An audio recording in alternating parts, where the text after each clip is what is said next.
11 बज रहे थे।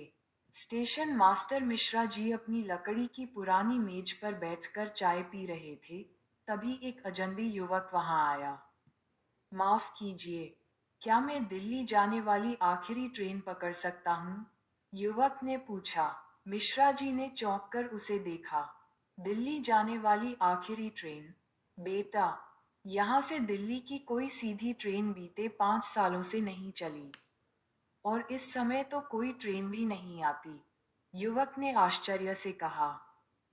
लेकिन मैंने रेलवे की वेबसाइट पर देखा था। मिश्रा जी का चेहरा अचानक सफेद पड़ इस गया। नंबर की एक ये एक्सप्रेस तो ट्रेन वही पहले है। चला करती थी, कालचक्र एक्सप्रेस। वो ट्रेन छाया घाट से दिल्ली तक जाती थी, लेकिन एक रात वो ट्रेन कभी दिल्ली नहीं पहुंची।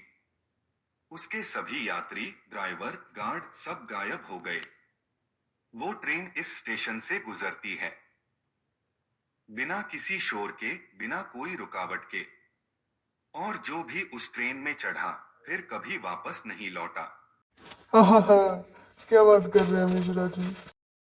अरे अरे मिश्रा जी, ये क्या बात कर रहे हैं आप? इस जमाने में मैं नहीं मानता इन सब बातों को। खैर छोड़िए, मैं ट्रेन से चला जाऊंगा। रात के 11 बजे ही आती है ना वो? कोई बात नहीं, मैं चला जाऊंगा। धन्यवाद, चलता हूँ।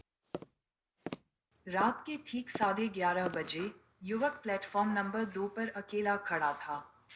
सन्नाटा था और दूर कहीं उल्लू की आवाज गूंज रही थी। तभी हल्की सीसीटी की आवाज आई और स्टेशन की लाइटें झपकने लगीं। एक ट्रेन धीमे धीमे स्टेशन पर दाखिल हुई।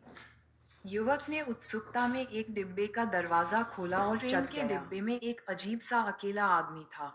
उसका चेहरा धुंधला और रहस्यमय था।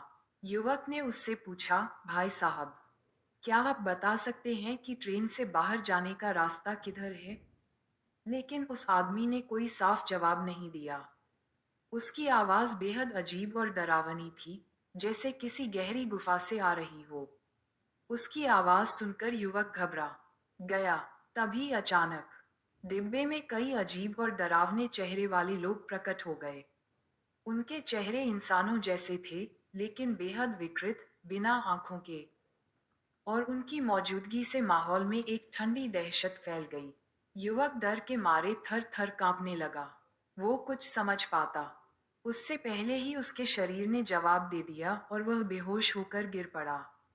इसके बाद उस ट्रेन का कहीं कोई पता नहीं चला। वह ट्रेन जैसे हवा में गायब हो गई और उसका नामोनिशान मिट गया। वह मिश्रा जी देखते हैं कि कुछ सामान फाटक के पास पड़ा था। मिश्रा जी ने टिकट को अपनी पुरानी फाइल में रख लिया।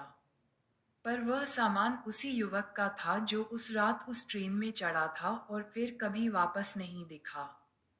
मिश्रा जी हर रात उसकी राह देखते, जो उस ट्रेन में जाकर बैठता था और फिर कभी वापस नहीं लौटता था।